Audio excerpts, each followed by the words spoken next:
Get more for your business with Northwest Registered Agent. They help you launch an LLC for just $39 plus state fees, while helping protect your identity by keeping your home address private. Don't wait. Protect your privacy, build your brand, and get your complete business identity in just 10 clicks and 10 minutes.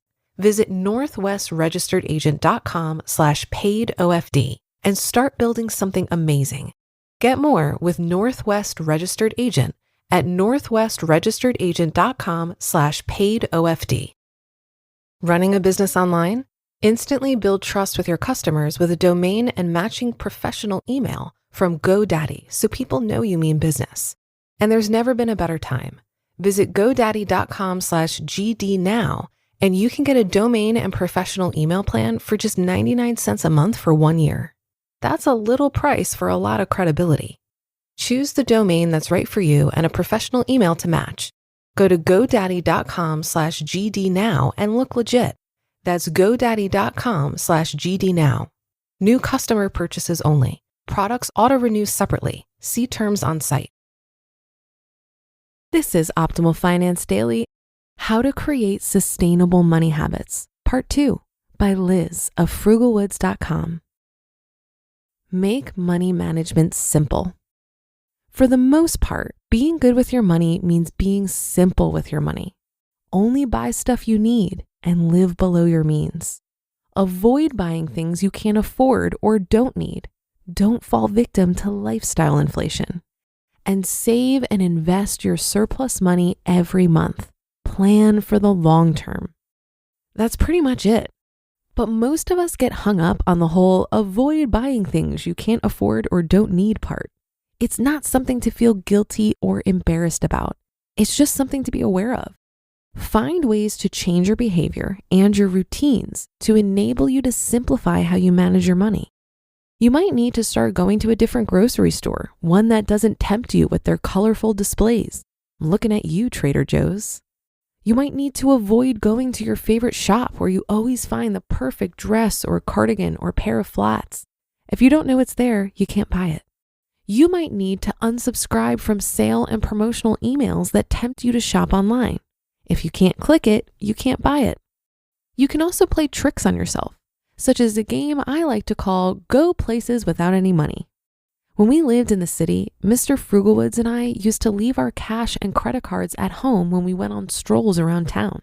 With no money on us, we couldn't pop into a cafe for a latte or buy a cute dish towel we saw in a shop window. It's a basic, effective way of keeping yourself in line. Mistakes happen. The goal is not perfection. The goal is consistency. Avoiding temptation and following your routine aren't always possible. I recently spent no less than $50 at a CVS pharmacy due to an ill-advised but unavoidable roaming of the aisles with my 2 sick children while waiting for their prescription for said sickness to be filled. This was a deviation from my routine in many, many ways. I never shop with the kids if I can help it. I never shop at CVS if I can help it. I never go anywhere with sick kids if I can help it. And I never shop without a list. Oh, this was a listless roam, let me tell you. As fate had it, Mr. FrugalWoods was out of town and I had to go to CVS to get their prescription filled, and they do not have a drive-through pharmacy pickup. And we had to wait for the prescription, and it was 2 degrees outside. The perfect recipe to induce impulse buying. And I was not buying necessities, people. I bought a balloon for my kids. I bought a bag of chocolate chip cookies, the really soft gourmet kind, for myself. I bought hand lotion. I bought fruit for the kids. I mean, it was ridiculous. So I don't write this from a place of perfection. I write this from a place of knowing what can work over time, because I used to spend $50, $100, $150 at places like CVS and Target all the time, like every week. Once I brought awareness to this excessive spending by tracking my expenses every month, I realized I was roaming the aisles of these stores, buying unneeded stuff that seemed like a good idea in the moment. Since coming to this realization, I avoid going into these stores. Again, this tactic boils down to the removal of temptation. I can't buy what I can't see.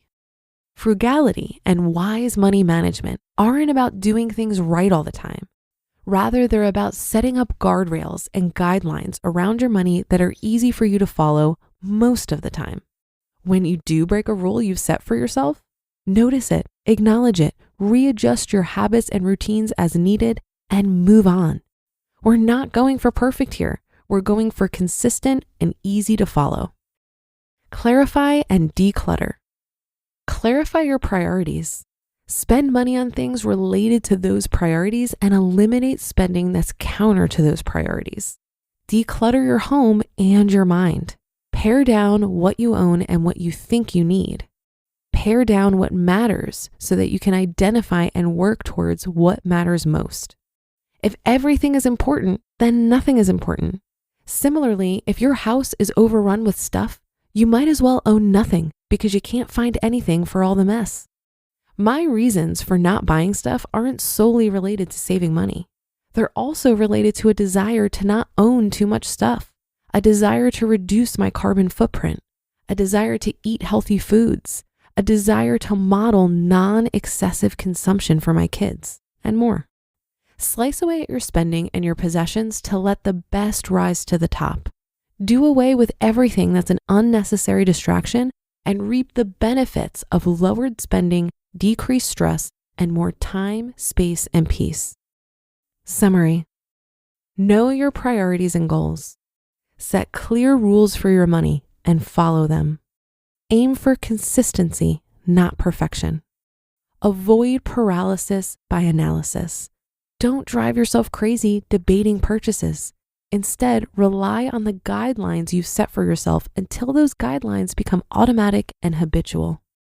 Make small, incremental changes you can stick to.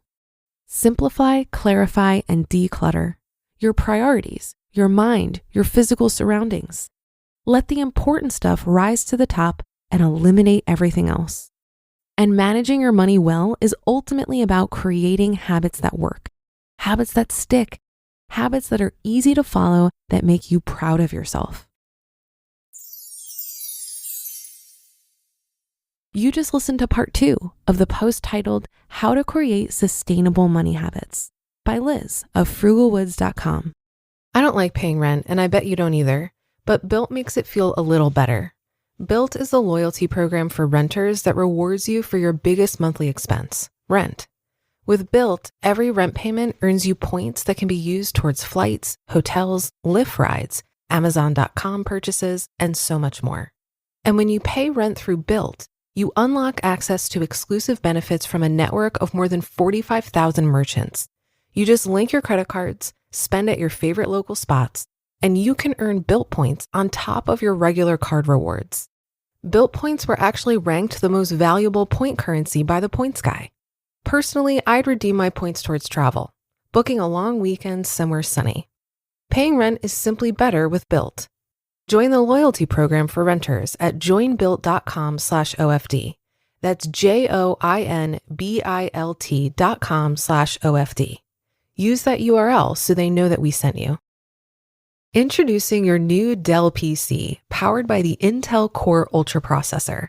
It helps you handle a lot, even when your holiday to-do list gets to be a lot.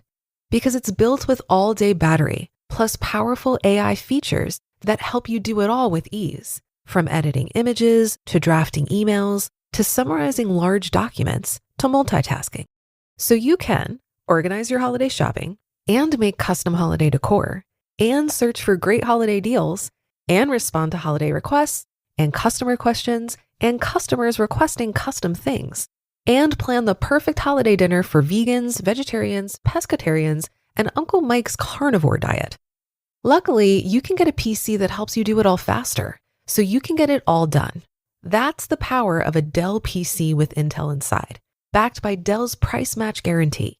Get yours today at Dell.com/holiday. Terms and conditions apply. See Dell.com for details. I'd like to add here that the process of forming sustainable money habits really starts with shifting your beliefs about what is possible. If you believe you'll always be broke, you are less likely to take the actions necessary to improve your situation.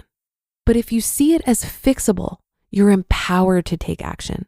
And action over time leads to healthy money habits.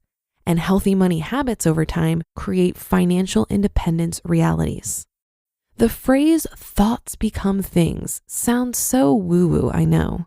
But to me, it's not about magical thinking.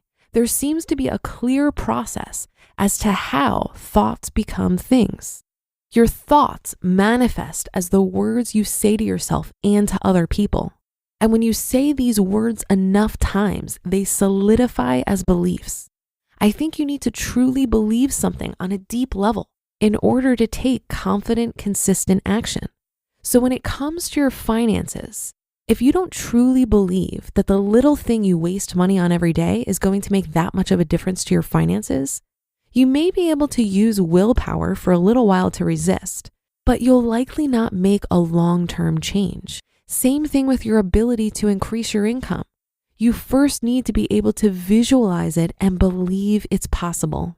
This to me is where self-control and effort is required. If we put effort into changing our beliefs rather than forcing ourselves to take half-hearted action, it can make a big difference. When action flows from belief, it's easier to commit to that action. And over time, that action becomes a mindless habit. It takes much less effort to stick with it. These habits are the building blocks of our realities, and habits are built unconsciously or consciously. This is why listening to a podcast like this daily can have such a positive effect on your spending and your ability to increase your income, because you're getting to the root of your behaviors through your beliefs. That should do it for another edition of Optimal Finance Daily. Have a great rest of your day, and I'll be back tomorrow where your optimal life awaits.